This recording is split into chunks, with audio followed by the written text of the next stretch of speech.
Hey guys, and welcome back to Noob to Nodewar. So in this episode, I finally hit 400 gear score, and that means the noob is now able to enter the Nodewar. But in order to enter a Nodewar, you need to join a guild. So, preferably, you find a guild that does Nodewars. But joining a guild involves more than just joining the first guild to post that is searching for players and they participate in Nodewars. It's kind of like interviewing for a job. You want to make sure that the guild that you're applying to is a good fit for you as a player, and that you as a player are also a good fit for the guild.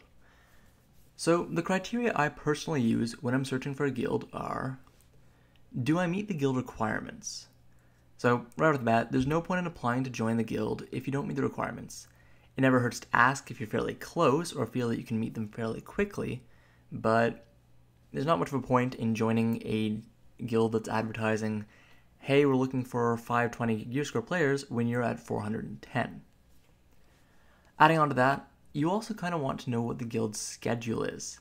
If you want to participate in Nodewars, you need to be free on Nodewar nights.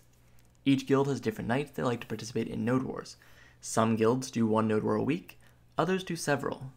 Make sure you can participate in the main Nodewar night at the very least before joining a guild.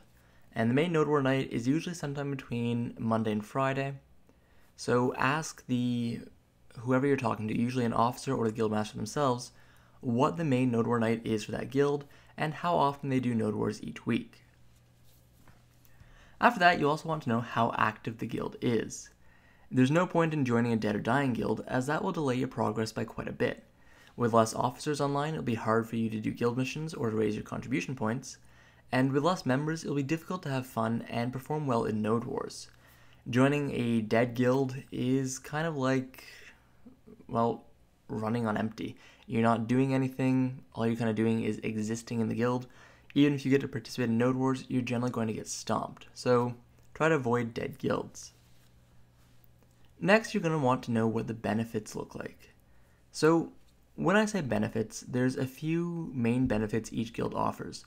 These benefits are daily pay, consistent payouts, and guild buffs. So, for the daily pay and consistent payouts, usually it's one or the other. Usually a guild will either have high daily pay but a low amount of payouts, or they will win nodes every week and have lots of consistent payouts, but the daily pay will be a bit lower. The Unicorn would of course be a guild where they have maximum daily pay, which is 5 million silver a day, and they also get consistent payouts, and you can get very high payouts every week. This will allow you to earn but over 100 million silver a week just from existing in the guild and participating in the Nodewars. If a guild has consistent payouts, it also usually means that the guild is able to win Nodewars. A guild that doesn't win Nodewars can't do payouts. A guild with a low daily pay and no nodes won't allow you to earn much extra silver, and will once again delay your progression, kind of like joining a dead guild. However, if you want to grow with the guild, it's not a bad idea to join an active guild that's trying to grow and participate in more Nodewars, as you can kind of grow with the guild and become a very important member. Guild buffs are a bit different. There's a few key guild buffs that you're looking for. Gathering and fishing boosts are huge if you like the life skill, or if you want to AFK fish. The call to gather command is pretty big if you're into trading, and there's quite a few other good guild perks that can make a big difference in your everyday life in Black Desert. Most guilds will advertise what guild perks they have, as well as daily pay in their recruiting announcements in the world chat, but asking specifically what they have is a good way to get extra information from an officer. Next, you want to know what the atmosphere is like in the guild. So, each guild is different. The atmosphere of the guild is generally controlled by its guildmaster, its main officers, and its core normal members. This is a much more subjective quality, as different people will like different guild atmospheres. Some guilds are ruled with an iron fist, enforcing strict adherence to the rules. Others are full of memers, edgelords, and weebs. They constantly post random anime pics in the Discord, and are constantly making random meme references in the chat. Others are more laid back and casual, allowing for complete freedom to their members. So, finding a guild with the atmosphere that suits you is important for your own enjoyment of the game. If you don't like memeing and talking or making random anime references with your guild, don't join a weeb guild. If you don't like having to show up every time your guild summons you, or having to interrupt your grinding to show up for a guild war, don't join a strict guild. If you like your guildmates all having to come support you if you're in trouble and supporting your guildmates, joining a casual guild is not necessarily the best course of action, as they generally allow much more freedom, but that means your guildmates aren't necessarily going to feel compelled to come help you if you're in trouble. Stricter guilds are generally better about defending their members in wars over grind spots or small disputes, but casual guilds, while usually worse at this, are also much more lax about allowing you to start fights on your own, on your own time while you're grinding and stuff. It's all a matter of personal preference, and asking the officer or whoever you're talking to about the atmosphere in the guild is a good way to kind of get a sense of what the guild is like. Building off that, ask if the guild has an external app that you should communicate. Most guilds will have their own Discord, line group, or some other external method of communication, such as Vent or TeamSpeak. Guilds that have these kind of external apps are generally much more coordinated and cohesive than guilds who only rely on in-game chat for communication. Most guilds do have a Discord, and generally they're okay with letting you join for a couple minutes to see if you like the atmosphere before joining the guild itself.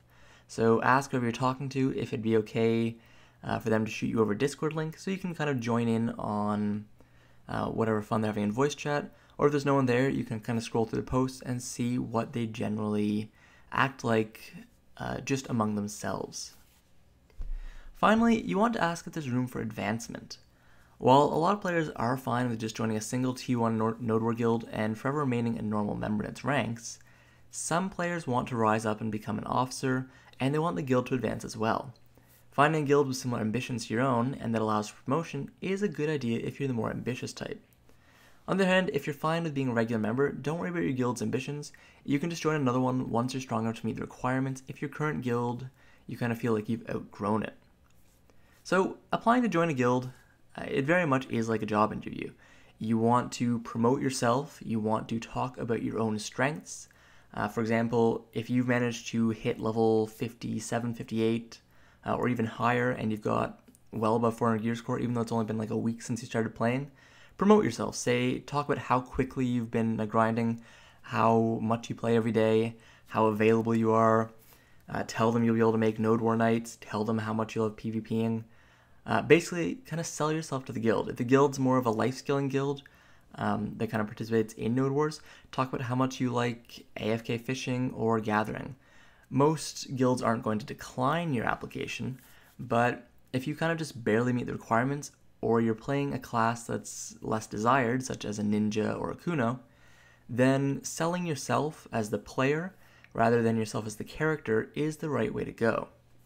Of course, if you want to go full meta, make a whatever flavor of the month class is right now, could be wizard or witch, could be striker or mystic, could be Musa if they come back to the meta.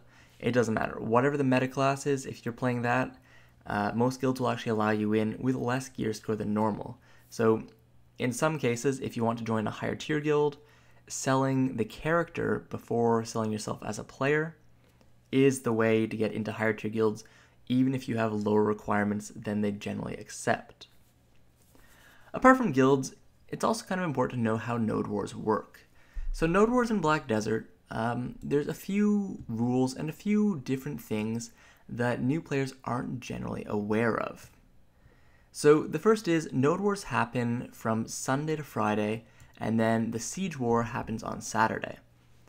A Nodewar happens in the first channel of all servers except for the Olivia server, and during this time PvP is enabled between everyone on the server wherever you go outside of safe zones, as long as you're participating in the Nodewar.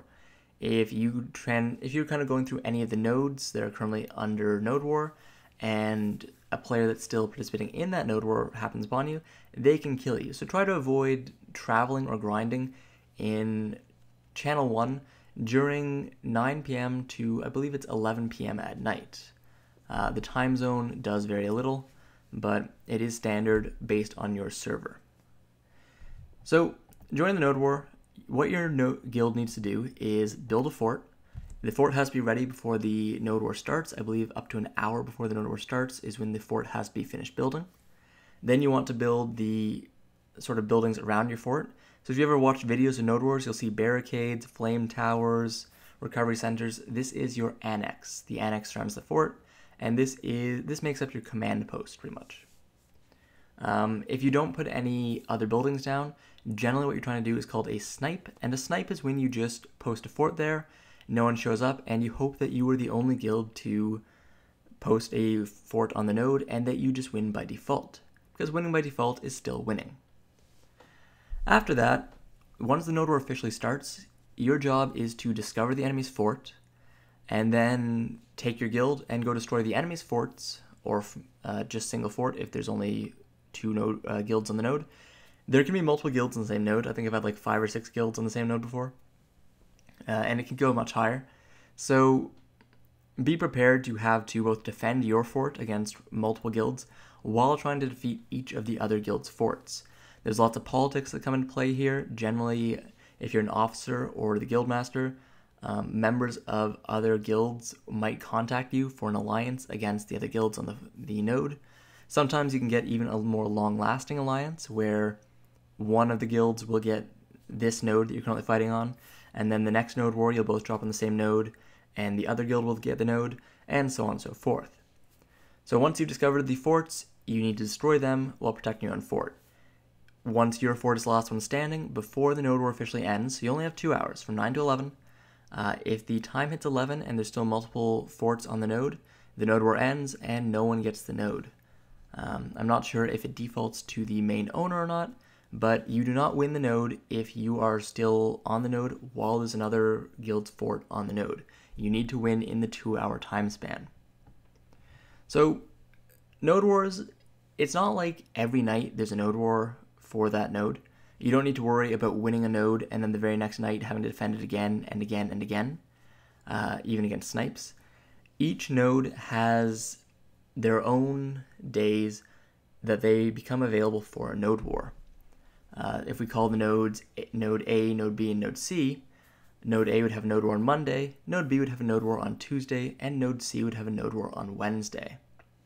So your guild will have a limited selection of nodes to go after each night, and as a result, based on the night that you pick as your guild's main node war night, you will have to expect that you should probably become familiar with at least 2 or 3 nodes, and you're most likely also going to become familiar with quite a few other node war guilds as you start dropping against them week after week, or finding them on your node at least once or twice a month usually.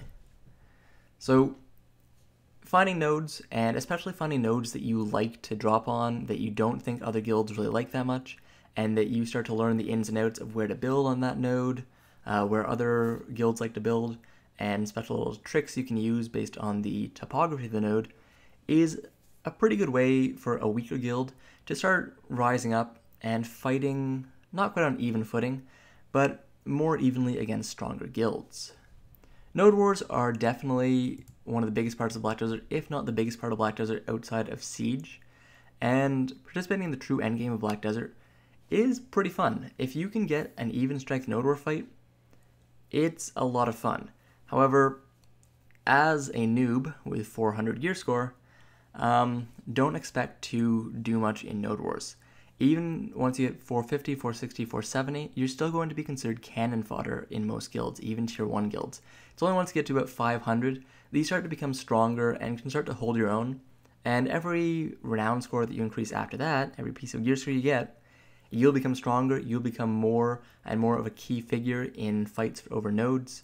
You will be the one that enemy guilds are focusing in their Discord, and you will be able to single-handedly turn the tide of entire node wars if you use your skills properly and help your guild win the node war. Anyways, guys, this concludes the first season of Noob to Nodewar, the Road to 400 Gear Score. I hope you've enjoyed this series. Sorry about the kind of delay for this last episode. It took a while for me to come up with a topic.